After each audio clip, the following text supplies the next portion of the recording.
Welcome to everyone.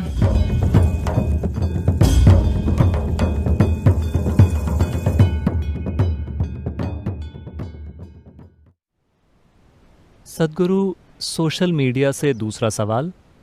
Aryan Sen ये पूछ रहे हैं कि शारीरिक, मानसिक और आध्यात्मिक कल्याण के लिए पुरुष का सीमन कितना महत्वपूर्ण है?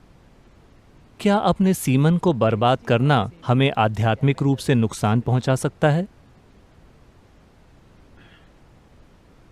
देखिए, आप जानते हैं कि आपकी शारीरिक मौजूदगी का आधार सीमन या वीर्य है। आप चाहे पुरुष हो या महिला, आपके शरीर को बनाने के लिए जिम्मेदार सामग्रियों का 50% ये है ना? हमारे पास चमड़ी है, हमारे पास चमड़ी के ऊपर की कोशिकाएं हैं, हमारे पास बाल हैं, हमारे शरीर के अनेक पहलू हैं। आप जानते हैं, दिल, गुर्दा, लिवर वगैरह वगैरह।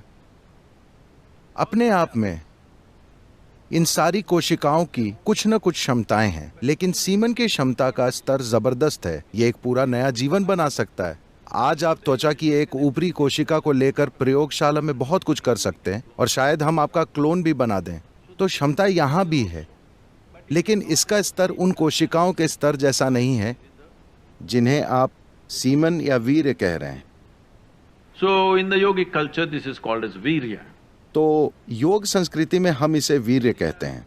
वीर्य को हम वज्र भी कहते हैं, जिसका अर्थ है स्थिरता या हीरा, जो सबसे कठोर चीज है।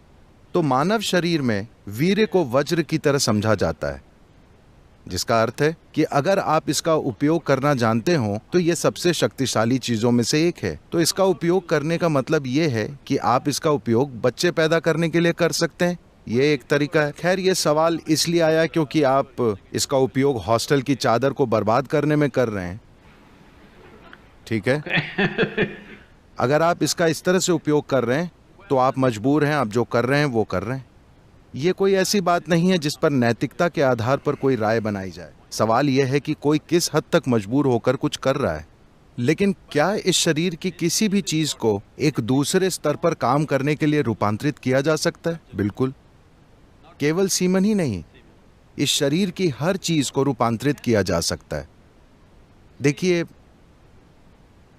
मान लीजिए अगर मैं आप सभी को सूप बनाने की सामग्री दूं, आप सभी को एक जैसी सामग्री दूं, तो क्या आपको विश्वास है कि आप सभी लोग एक जैसा सूप बनाएंगे? नहीं, आप 500 प्रकार के सूप बनाएंगे। हालांकि सामग्री एक ही है। यही हम सबके साथ इस समय हो रहा है। हम सभी बुनियादी रूप से एक ही सामग्री से बने हैं, लेकिन देखिए कि हम एक दूसरे से कितने अलग हैं, क्योंकि सूप अलग है। तो अगर मैं आपको सूप बनाने की सामग्री दूं, तो आप या तो अच्छा सूप बनाएंगे या बेकार सूप बनाएंगे। ये इस बात पर निर्भर करता है कि आप ये काम कितना जानते हैं, है ना?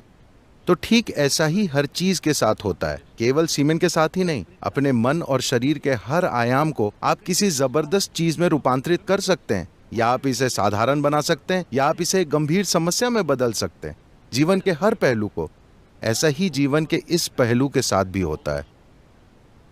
यही ऊर्जा, देखिए, लोग शाब्दिक अर्थ लेते हैं, लेकिन अगर आप किसी विशेष चीज जैसे त्वचा के ऊपर की कोशिका को पैदा करना चाहते हैं तो शरीर इस पर ऊर्जा खर्च करेगा। पर अगर आप सीमेन की एक कोशिका को पैदा करना चाहते हैं तो शरीर बहुत अलग स्तर की ऊर्जा खर्च करेगा। इसे वैज्ञानिक रूप से सिद्ध किया जा सकता है।